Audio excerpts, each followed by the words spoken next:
चलिए साथियों, आज क्लास हम शुरू करते हैं। आज क्लास में हम फिजिक्स के 70 ऐसे वीवी ऑब्जेक्टिव प्रश्न पढ़ेंगे जो आपके बोर्ड एग्जाम के लिए काफ़ी ज़्यादा इंपॉर्टेंट है साथियों। इन प्रश्नों को आज की क्लास में आपको याद करा के ही भेजेंगे। देखिए पहला नंबर क्या प्रश्न है साथियों, क्या घूर्ण वाला द्विध्रुव अधिकतम बल आघूर्ण तब अनुभव करेगा जब उसके बीच का कोण, तो उसके बीच का कोण बताना है। ठीक है साथियों, तो टाउ के लिए जो सूत्र होता है बल आघूर्ण के लिए साथियों, टाउ बराबर सूत्र क्या होता है, पी साइन थीटा होता है। तो ये बिल्कुल होता है। ये थीटा का मान कितना अधिकतम होगा कि क्या अधिकतम हमें दर्शाएगा साथियों, क्या द्विध्रुव। ठीक है साथियों, द्विध्रुव दर्शाएगा आघूर्ण। तो कब होगा, तो जब इसका थीटा का मान 90 डिग्री होगा, तब ना साइन 90 डिग्री मान कितना होता है 1। ठीक है साथियों, यानी पी हमारा हो जाएगा। ठीक है, यानी हमारे थीटा इक्वल क्या साथियों 90 डिग्री। ऑप्शन नंबर बी हम सही लगा देंगे। ठीक है साथियों, 2 नंबर प्रश्न है कि स्थिर विद्युतीय क्षेत्र होता है, स्थिर विद्युतीय क्षेत्र हमेशा संरक्षित होता है। ठीक है साथियों, हमेशा संरक्षित होता है। ऑप्शन नंबर ए हम सही लगा देंगे। देखिए अगला क्या प्रश्न पूछा गया है, 3 नंबर प्रश्न है साथियों कि निम्न में से कौन सा पदार्थ संयोजक तार बनाने के लिए सर्वाधिक उत्तम है। तो देखिए संयोजक तार मतलब जोड़ने के लिए जो सबसे उत्तम पदार्थ है साथियों, वह नाइक्रोम नहीं है, टंगस्टन में तांबा का उपयोग किया जाता है। ऑप्शन नंबर सी हमारा सही हो जाएगा। ठीक है साथियों, 4 नंबर प्रश्न पढ़िए साथियों, लिखा गया है, ध्यान से पढ़िए, लिखा गया है साथियों कि आपको एकक ओम के 3 प्रतिरोध दिया गया है, इनके संयोजन से न्यूनतम प्रतिरोध प्राप्त किया जा सकता है। तो न्यूनतम प्रतिरोध प्राप्त करने के लिए हम किस क्रम में जोड़ते हैं, तो आपको याद होगा कि हम समानांतर क्रम में जोड़ते हैं। और समानांतर क्रम में समान प्रतिरोधों के लिए सूत्र जो होता है आर बटे में कितना होता है साथियों, एन होता है। आर कितना है हमारा, एकक ओम कहते हैं, एक हो जाएगा साथियों। एन मतलब प्रतिरोधों की संख्या, प्रतिरोध कितना है, तो कहिए 3 है, यानी 3 हो जाएगा, यानी 1/3 देख लीजिए ऑप्शन का साथियों, डी ऑप्शन सही है।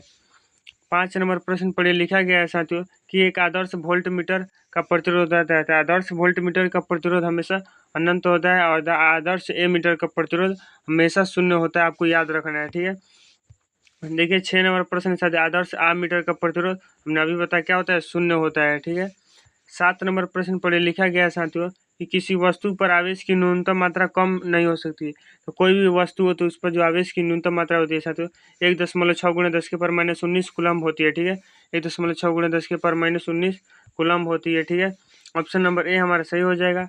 8 नंबर प्रश्न पढ़िए, लिखा गया है डीवाई मात्रक होता है।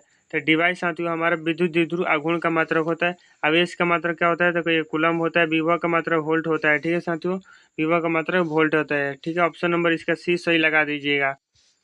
9 नंबर प्रश्न पढ़िए, लिखा गया है साथियों, 9 नंबर प्रश्न है कि एक आवेशी चालक की सतह के किसी बिंदु पर विद्युतीय क्षेत्र की तीव्रता होती है। तो विद्युतीय क्षेत्र की तीव्रता किसी भी सतह के हमेशा लंबवत होती है, यानी ऑप्शन नंबर बी हम सही लगा देंगे साथियों। 9 नंबर प्रश्न पढ़िए, लिखा गया है कि 1 कूलम्ब आवेश बराबर होता है। तो 1 कूलम्ब आवेश बराबर 3 × 10⁻9 ESU बराबर होता है। ठीक है साथियों, ESU होता है। देखिए ऑप्शन नंबर हम ए सही लगा देंगे। ठीक है, वही लिखा गया है प्रश्न। देखिए 10 नंबर प्रश्न है साथियों, 10 नंबर क्या प्रश्न पढ़िए ध्यान से, लिखा गया है कि विद्युत धारा का चुंबकीय प्रवाह की खोज की थी। तो विद्युत धारा के चुंबकीय प्रवाह की खोज में किसने बताया था साथियों, ऑस्टर्ड ने बताया। तो ऑस्टर्ड ऑप्शन नंबर बी सही है।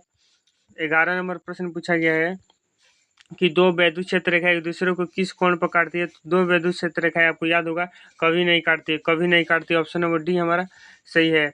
12 नंबर प्रश्न पूछा कि विद्युतीय आवेश का क्वांटम ESU मात्रक होता है। तो 4.78 × 10⁻−10 होता है। ठीक है साथियों, 10⁻−10 होता है। ऑप्शन नंबर ए हम सही लगा देंगे। ठीक है, अब देखिए 13 नंबर क्या प्रश्न पूछा गया है, पढ़िए ध्यान से। इस तरह के प्रश्न एक न्यूमेरिकल आपको ऑब्जेक्टिव में पूछ लिया जाता है कि एक विद्युत द्विध्रुव 2 विपरीत आवेशों से बना है। हम जानते हैं कि जो विद्युत द्विध्रुव होता है साथियों वह विपरीत आवेशों से मिलकर क्या होता है, बना रहता है। ठीक है, विपरीत आवेशों से मिलकर बनाते हैं, जिनके परिणाम दिए साथियों 3.2 × 10⁻⁻, पावर में साथियों 10⁻⁻19 कूलम्ब और दूसरा का यहाँ पर दिया है। ठीक है, इसके बीच की दूरी दिया है 2.5 × 10⁻10 मीटर। तो बताना विद्युत द्विध्रुव आघूर्ण बताएं। इसका जो सूत्र होता है P बराबर साथियों Q गुणे क्या होता है 2L होता है। ठीक है, Q का मान दिया है साथियों, हमारा कोई भी आवेश ले लीजिए यहाँ पर, तो हम ले रहे हैं 3.2 × 10⁻⁻19 कूलम्ब। ठीक है साथियों, -19 कूलम्ब। दूसरा का हमारे इनके बीच की दूरी जो दी है साथियों 2L का मान कितना दिया है, तो 2L का मान दिया है हमारे साथियों क्या 2.5, 2L का मान कितना दिया है, तो कहिएगा 2L का मान दिया है 2L का मान 2.5 × 10⁻⁻10 दिया। ठीक है, जब पावर का हल करेंगे तो साथियों पावर का हल करेंगे तो कितना मिलेगा, तो कहिए पावर का जब हम हल करेंगे तो मिल जाएगा हमें 10 के पावर -29, ठीक है, 10 के पावर -29। और जब 3.2 गुणे 2.5 कराएंगे तब मिल जाएगा साथियों 7, यानी 10 गुणे, इसके आंसर हो जाएगा 7 गुणे इसका राइट आंसर हो जाएगा साथियों। यही हमारा सही उत्तर है। देख लीजिए ऑप्शन में है, तो भाई ऑप्शन में कोई नहीं दिखा, ऑप्शन गलत है। हमारा जो आंसर है 7 गुणे 10 के पावर -29, ठीक है, -29, ठीक है साथियों। 7 गुणे 10 के पावर -29 ये हमारा सही होगा, ठीक है। देखिए अगला क्या प्रश्न है साथियों, 14 नंबर प्रश्न है कि चुंबकीय फ्लक्स का SI मात्रक आपको बताना। चुंबकीय फ्लक्स का SI मात्रक क्या होता है, तो देखिए फ्लक्स जैसे ही आ जाएगा तो आपको बता देना साथियों, वेबर होता है, ठीक है। ओम किसका होता है, तो आपको याद होगा साथियों, प्रतिरोध का मात्रक ओम होता है। और टेस्ला किसका होता है, चुंबकीय क्षेत्र का मात्रक जो होता है साथियों, चुंबकीय क्षेत्र का मात्रक हमारा टेस्ला होता है, ठीक है। चुंबकीय क्षेत्र का मात्रक टेस्ला होता है, चाहे वेबर प्रति मीटर स्क्वायर, वेबर प्रति मीटर स्क्वायर आप कह सकते हैं, ठीक है साथियों, वेबर प्रति मीटर स्क्वायर कह सकते हैं। देखिए अगला क्या प्रश्न है, 15 नंबर प्रश्न कि तांबा होता है, तो देखिए तांबा क्या अनुचुंबकीय होता है, लौह चुंबकीय होता है, प्रतिचुंबक अर्धचालक होता है। देखिए तांबा प्रतिचुंबकीय होता है, ऑप्शन नंबर सी सही लगा देंगे साथियों, सी ऑप्शन हमारा सही हो जाएगा। 16 नंबर प्रश्न पूछा गया है, निम्नलिखित में से किसकी चुंबकशीलता अधिक होती है, तो इसमें देखिए क्या प्रतिचुंबकीय, लौह अनुचुंबकीय, लौह चुंबकीय या अर्धचालक की, ठीक है साथियों। दिया ऑप्शन क्या अर्धचालक की। तो देखिए सबसे जो अधिकतम होती है साथियों चुंबकशीलता वह लौह चुंबक पदार्थ की होती है, यानी ऑप्शन नंबर सी हम सही लगा देंगे साथियों, सी ऑप्शन सही है। देखिए 17 नंबर क्या प्रश्न पूछा गया है कि धारावाही वृत्तीय कुंडली के केंद्र पर उत्पन्न चुंबकीय क्षेत्र होता है, चाहे होता है कुंडली के तल में होता है, क्या कुंडली तल के लंबवत होता है, कुंडली तल के 45 डिग्री पर होता है, कुंडली तल के 180 डिग्री पर होता है। तो देखिए साथियों यह कुंडली तल के लंबवत होता है, ठीक है, ऑप्शन नंबर बी हम सही लगा देंगे। 18 नंबर प्रश्न पूछा गया है, त्वरित आवेश उत्पन्न करती है, तो त्वरित आवेश के साथियों अल्फा किरण उत्पन्न नहीं करती है, गामा किरण भी नहीं, बीटा किरण, यह विद्युत चुंबकीय प्रेरण को दिखाती है, ऑप्शन नंबर डी हमारा सही हो जाएगा, ठीक है साथियों। 19 नंबर प्रश्न पढ़िए, लिखा गया है कि जब किसी आम मापी को संट किया जाता है इसकी सीमा क्षेत्र का साथियों, इसकी सीमा क्षेत्र साथियों बढ़ जाती है, सीमा क्षेत्र बढ़ जाती है, ऑप्शन नंबर ए हमारा सही हो जाएगा, ऑप्शन नंबर ए हमारा सही हो जाएगा। 20 नंबर क्या प्रश्न पूछा गया है, देखिए यहाँ पर 20 नंबर प्रश्न साथियों, समानांतर प्लेट संधारित्र के प्लेटों के बीच परावैद्युत पदार्थ डालने पर संधारित्र की धारिता क्या होती है, तो संधारित्र की धारिता साथियों बढ़ती है, जितना आप डालेंगे तो उतना ही क्या बढ़ जाएगी, ठीक है, बढ़ती है। तो देख लीजिए कौन सा ऑप्शन है, तो ऑप्शन नंबर ए हमारा क्या हो जाएगा साथियों, सही हो जाएगा। 21 नंबर प्रश्न है कि एकांकी चालक के निम्न में से कौन सा अनुपात अचर रहता है, अचर रहता है मतलब इसी में किसी भी प्रकार का परिवर्तन नहीं होता है, तो वह जो अनुपात होता है साथियों कुल आवेश बटे विभव होता है, कुल आवेश बटे विभव होता है, आपको याद होगा, ठीक है, यानी ऑप्शन नंबर ए हम सही लगा देंगे साथियों। 24 नंबर प्रश्न पढ़िए जो काफ़ी इंपॉर्टेंट प्रश्न है, ऐसा प्रश्न आपके एग्जाम में पूछ लिया जाता है। प्रश्न है साथियों कि 64 समरूप बूंदें जिनकी प्रत्येक की धारिता 5 माइक्रोफैराड मिलकर एक बड़ी बूंद बनाती है, तो बड़ी बूंद की धारिता बतानी है। तो देखिए बड़ी बूंद की धारिता को मान लेते हैं सी डैश इक्वल जो फार्मूला होता है n के पावर 1/3, और क्या होता है सी n क्या है साथियों, तो बूंदों की संख्या, यानी 64 के पावर 1/3 हो जाएगा। सी क्या है, धारिता कितनी है 5 माइक्रोफैराड, ठीक है, धारिता 5 माइक्रोफैराड दिया है। देखिए आप देखिए 64 का पावर 1/3 किया तो यहाँ पर मिल जाएगा 4 और 5, यानी 5 के 20 माइक्रोफैराड हो जाएगा आंसर, 20 माइक्रोफैराड, यानी देख लीजिए ऑप्शन नंबर सी हमारा सही हो जाएगा। 23 नंबर प्रश्न पूछा गया है, जब कोई वस्तु ऋणावेशित हो जाती है तो द्रव्यमान क्या होता है। देखिए जब कोई वस्तु ऋणावेशित होगी द्रव्यमान साथियों बढ़ेगा, क्यों बढ़ेगा, क्योंकि उसमें से इलेक्ट्रॉन प्रवेश करेगा। और जब कोई वस्तु धनावेशित होगी तो उसका द्रव्यमान क्या होगा साथियों, घटेगा, क्यों घटेगा, क्योंकि उसमें से इलेक्ट्रॉन निकलेगा, ठीक है साथियों, यानी द्रव्यमान क्या साथियों हमारा बढ़ जाएगा, ठीक है, ऋणावेशित हो रही है यानी द्रव्यमान बढ़ जाएगा, ऑप्शन नंबर बी हम सही लगा देंगे। 24 नंबर प्रश्न साथियों, किसी वस्तु पर आवेश का कारण है तो क्या न्यूट्रॉन का स्थानांतरण, तो नहीं प्रोटॉन का, नहीं इलेक्ट्रॉन का स्थानांतरण क्या कारण, ठीक है साथियों, क्योंकि इलेक्ट्रॉन जब जाएगा तो वह क्या हो जाएगा साथियों, वह हमारा ऋणावेशित हो जाएगा, इलेक्ट्रॉन निकलेगा धनावेशित, ठीक है। ऑप्शन नंबर सी हम सही लगा देंगे।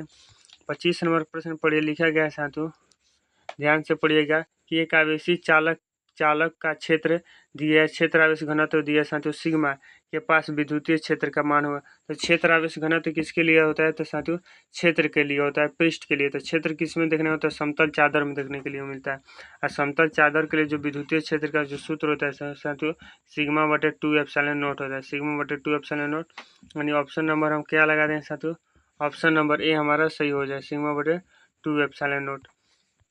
26 नंबर प्रश्न पढ़े, लिखा गया साथियों, क्यूरी तापक्रम के ऊपर लौह चुंबकीय पदार्थ हो जाते हैं। तो देखिए क्यूरी ताप वह परम ताप होता है जिस पर लौह चुंबकीय पदार्थ अनुचुंबकीय पदार्थ क्या बन जाते हैं, यानी हम कह सकते हैं पारा मैग्नेटिक। यानी ऑप्शन नंबर ए हमारा साथियों सही हो जाएगा, ऑप्शन नंबर ए हमारा सही हो जाएगा। 27 नंबर प्रश्न पढ़े, लिखा गया साथियों, निम्नलिखित में से कौन सा संबंध धारा घनत्व कहा जाता है। धारा घनत्व यानी जे बराबर जो फॉर्मूला होता है साथियों, आई बटे ए होता है। यह क्या साथियों, सदिश राशि होती है, आपको याद रखना है, ठीक है। सदिश राशि नहीं, आई बटे ए, ऑप्शन नंबर ए सही हो जाएगा। देखिए 28 नंबर प्रश्न पूछा गया साथियों कि किरचॉफ का प्रथम नियम एवं द्वितीय नियम क्रमशः आधारित है। देखिए प्रथम नियम साथियों आपको याद रखना है, आवेश संरक्षण का नियम पालन करता है, और जो हमारा दूसरा नियम है वह साथियों वह ऊर्जा संरक्षण का नियम का पालन करता है, आपको याद रखना है। तो देखिए आवेश और संवेग तो कहिएगा नहीं, आवेश ऊर्जा दिया है, आवेश दे उल्टा दे दिएगा नहीं होगा, संवेग संरक्षण और आवेश संरक्षण नहीं, आवेश और ऊर्जा नहीं। ऑप्शन नंबर क्या साथियों, ऑप्शन नंबर डी हम सही लगा सकते हैं, इसका ऑप्शन नंबर डी हमारा सही प्रश्न का आंसर हो जाएगा। देखिए 29 नंबर प्रश्न है, तापक्रम बढ़ाने पर यदि प्रतिरोध घटता है तो है। तो देखिए यदि हम ताप बढ़ाते हैं साथियों, यदि हम ताप बढ़ाते हैं और प्रतिरोध क्या होता है, घटता है, तो हमारे साथियों क्या है, अर्धचालक है, ठीक है, वो हमारा अर्धचालक है, ठीक है साथियों, वो हमारा अर्धचालक यानी ऑप्शन नंबर क्या हो जाएगा, बी हमारा सही हो जाएगा, ठीक है साथियों, ऑप्शन नंबर बी सही हो जाएगा। देखिए 30 नंबर क्या प्रश्न पूछा गया है, लिखा गया है साथियों, हिस्टोसन ब्रिज की भुजा दी है पी क्यू आर एस तो संतुलन स्थिति होता है। देखिए हिस्टोसन ब्रिज के लिए संतुलन जो राशि होता है R1 बटे में R2 जो इक्वल होता है R3 बटे में क्या R4 होता है। इसे R1 R2 R3 R4 मान लीजिए, ठीक है साथियों, इसे मान सकते हैं, इसको बैठा दीजिए, यानी P बटे में क्या हो जाएगा साथियों, Q हो जाएगा। यहाँ पर ऐसे हम लिख सकते हैं P बटे क्या हो जाएगा, Q इक्वल क्या हो जाएगा R बटे में एस। देखिए यह क्या है साथियों, यही हमारा क्या साथियों सही हो जाए, ऑप्शन नंबर बी हम सही लगा देंगे।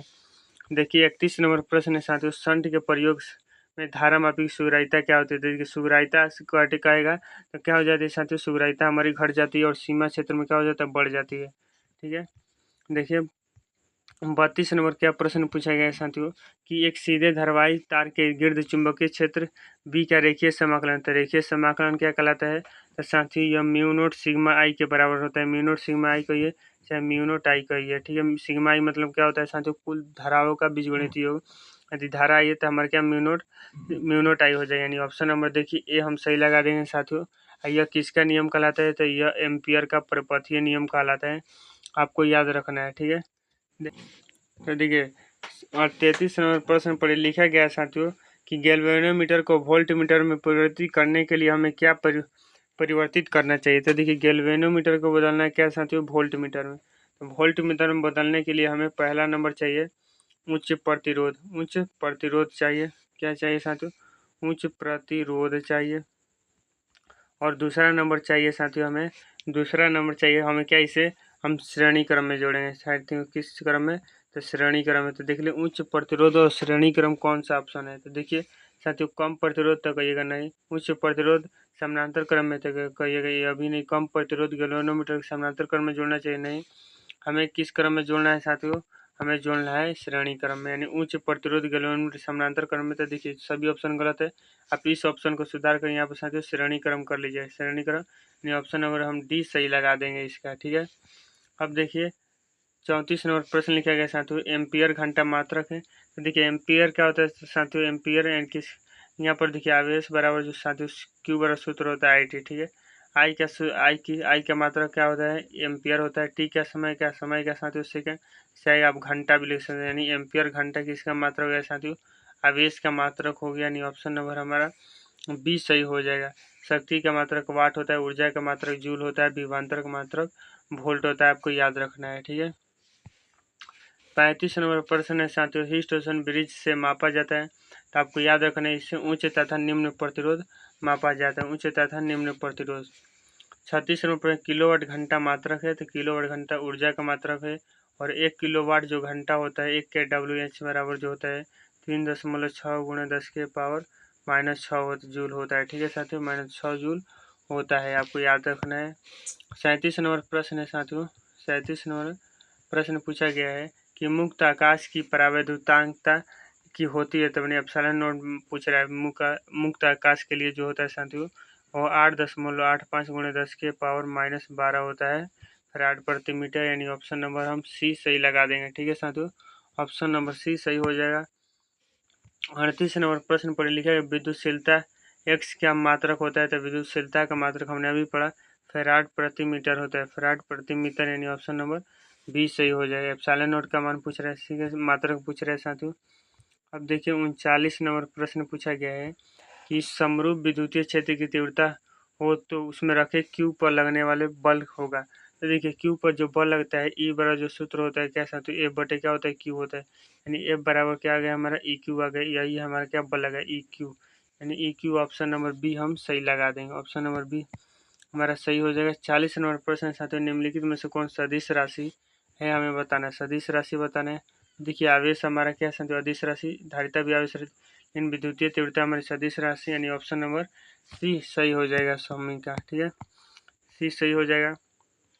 41 नंबर प्रश्न है कि वायु में गोलीय चालक की धारिता समानुपाती होती है, तो वायु के लिए गोलीय चालक की जो धारिता का सूत्र होता है 4 पाई एप्सिलॉन नोट क्या होता है आर होता है, यानी किसके समानुपाती होगी साथियों, आर के, गोले के त्रिज्या, यानी ऑप्शन नंबर बी हमारा सही हो जाएगा। ठीक है, अब देखिए 42 नंबर क्या 42 नंबर प्रश्न पूछा गया है कि दो सांद्र जिनकी धारिता C1 तथा C2 समानांतर क्रम में जुड़े हैं तो उनकी समतुल्य धारिता, तो देखिए समानांतर इसमें उल्टा हो जाता है, संधारित्र के लिए क्या साथियों उल्टा हो जाता है, समानांतर क्रम में हम क्या साथियों श्रेणी क्रम वाला रूल लगाते हैं, यानी C1 प्लस में क्या हो जाए साथियों C2 हो जाए, C1 प्लस में C2, यानी देख लीजिए ऑप्शन नंबर हम क्या हो जाएगा डी सही, डी सही हो जाएगा।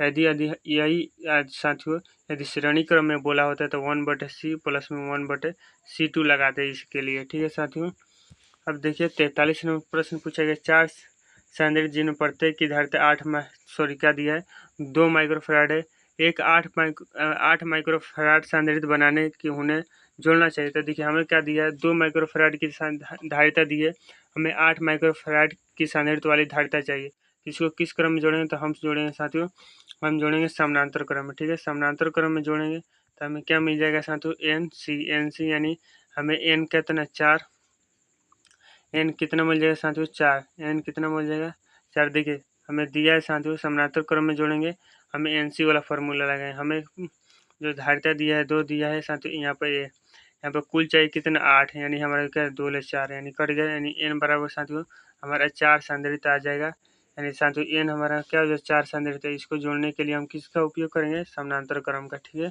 ऑप्शन नंबर बी सही हो जाएगा। ठीक है साथियों, ऑप्शन नंबर बी सही हो जाएगा।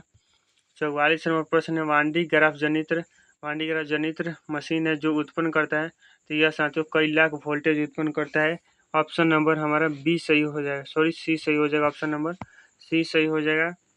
45 नंबर प्रश्न है साथियों, देखिए ध्यान से लिखा गया है कि एन समान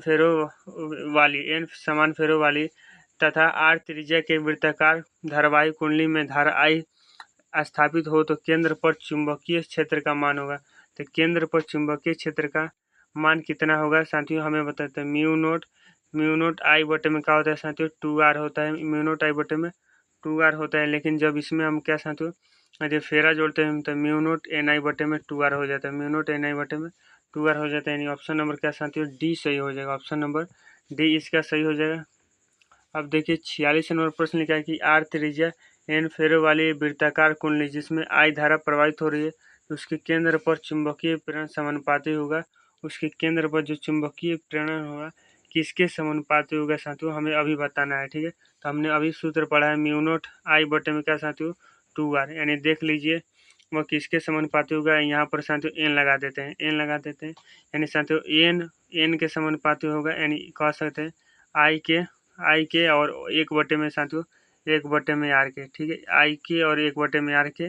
नहीं देखिए ऑप्शन नंबर सी हमारा सही हो जाए, ठीक है साथियों, ऑप्शन नंबर सी हमें सही दिखाई दे रहा है, सी सही दिखाई दे रहा है। देखिए यदि आप ऑप्शन नंबर ए को चेक करेंगे, ऊपर आई है, ऊपर भी आई या नीचे भी, ऊपर आर चाहिए, तो कहिए ऊपर आर नहीं है साथियों, इसलिए ऑप्शन नंबर ए हमारा गलत हो जाएगा।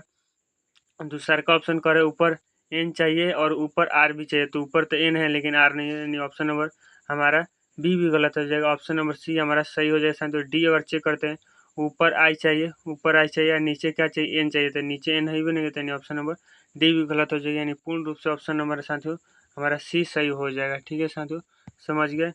अब देखिए 47 नंबर प्रश्न पूछा गया साथियों कि एक 5 टेस्ला वाला चुंबकीय क्षेत्र का बराबर होता है। देखिए चुंबकीय क्षेत्र बराबर हम पीछे आपको बताएं वेबर प्रति मीटर स्क्वायर, ठीक है साथियों, वेबर प्रति मीटर स्क्वायर 1 टेस्ला बराबर, तो यही 5 वेबर प्रति मीटर स्क्वायर हो जाएगा, ठीक है साथियों, ऑप्शन नंबर ए सही हो जाएगा।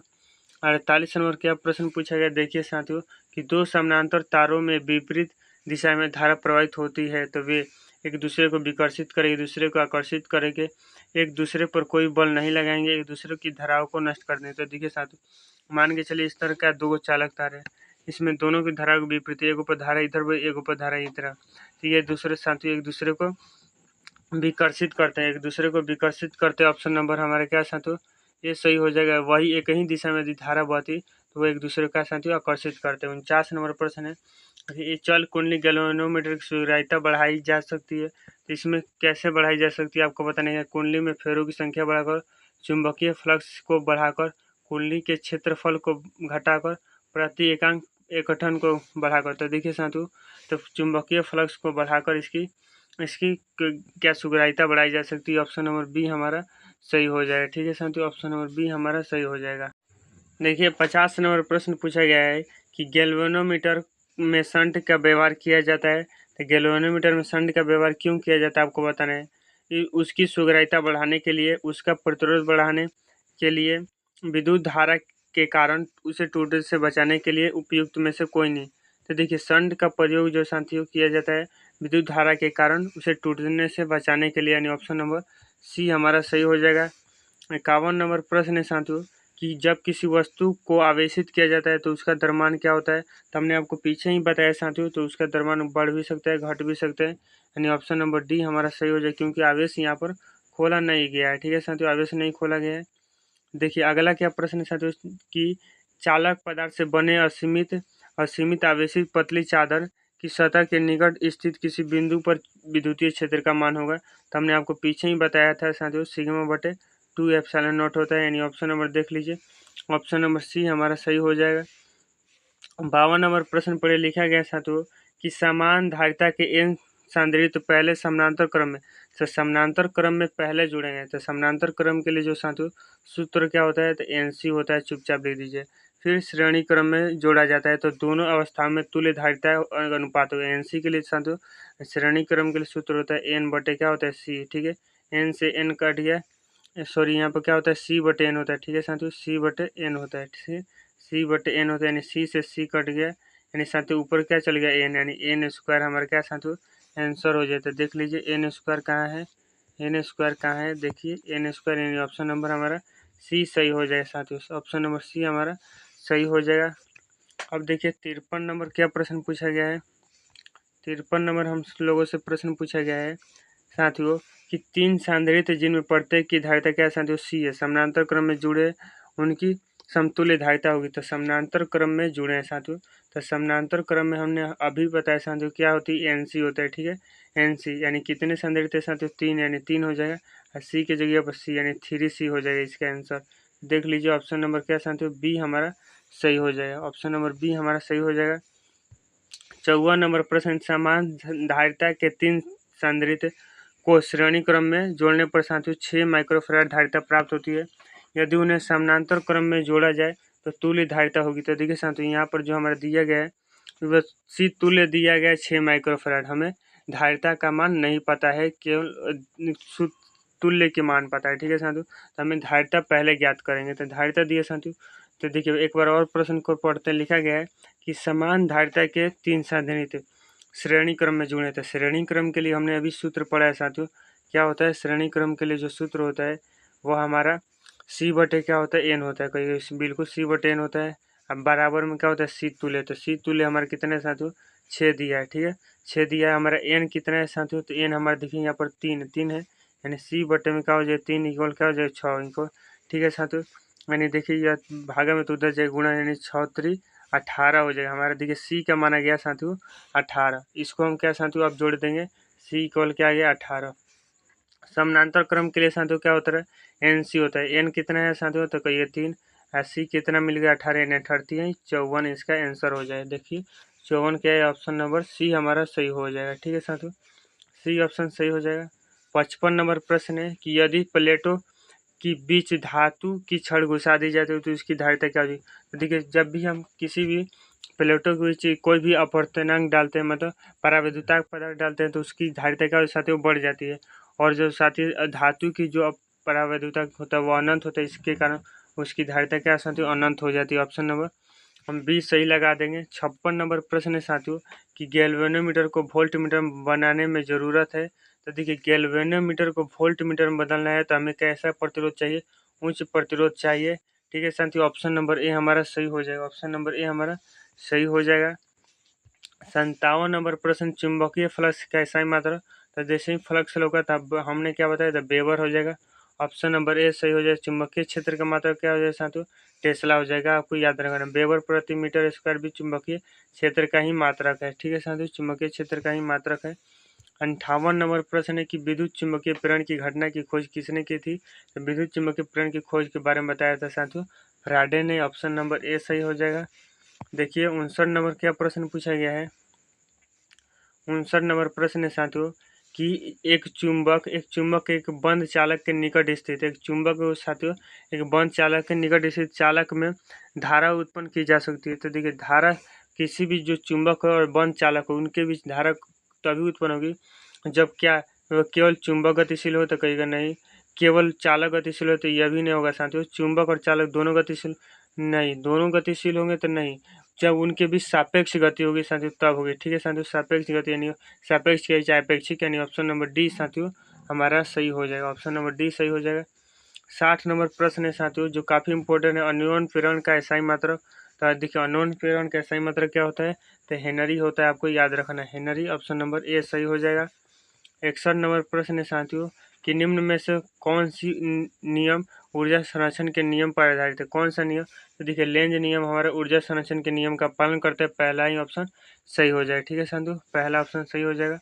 62 नंबर प्रश्न है साथियों कि लेंज नियम पालन करता है, लेंज नियम किसका, तो ऊर्जा संरक्षण नियम सिद्धांत का पालन करते हैं। ऑप्शन नंबर सी सही हो जाए साथियों, सी ऑप्शन सही हो जाएगा। 63 नंबर प्रश्न है कि विद्युत चुंबकीय क्षेत्र फ्लक्स की SI मात्रक होती है। तो देखिए विद्युत क्षेत्र की फ्लक्स की SI मात्रक क्या होता है साथियों, वेबर होता है, यानी ऑप्शन नंबर सी हमारा क्या हो जाएगा सही हो जाएगा। ऑप्शन नंबर सी हमारा सही हो जाएगा। अब देखिए 64 नंबर क्या प्रश्न पूछा गया है, लिखा गया साथियों लोरेंज बल की दिशा, लोरेंज बल की दिशा क्या साथियों, लोरेंज बल की दिशा ज्ञात करने का नियम है। तो लोरेंज बल से मानी लोरेंज बल की दिशा किसके द्वारा, किस नियम के द्वारा ज्ञात की जाती है, तो आपको याद रखना फ्लेमिंग के बाएं हाथ के नियम के द्वारा लोरेंज बल की दिशा ज्ञात की जाती है। ऑप्शन नंबर ए हमारा साथियों सही हो जाएगा। ठीक है साथियों सही हो जाएगा। तो देखिए साथियों हमने आज क्लास में कितना प्रश्न करा, 64 से मैंने 70 तक प्लस कर ली, क्योंकि हमने आपको एक्स्ट्रा प्रश्न बताए 70 प्लस प्रश्न का हल किया साथियों। तो क्लास कैसी लगी, तो क्लास अच्छी लगी आपको लाइक को जरूर कर दिए साथियों, और वीडियो को ज़्यादा से ज़्यादा दोस्तों में शेयर कीजिए, कमेंट कीजिए और लाइक भी कीजिए साथियों। तो चलिए मिलते हैं किसी नेक्स्ट क्लास में, तब तक के लिए धन्यवाद। ठीक है साथियों।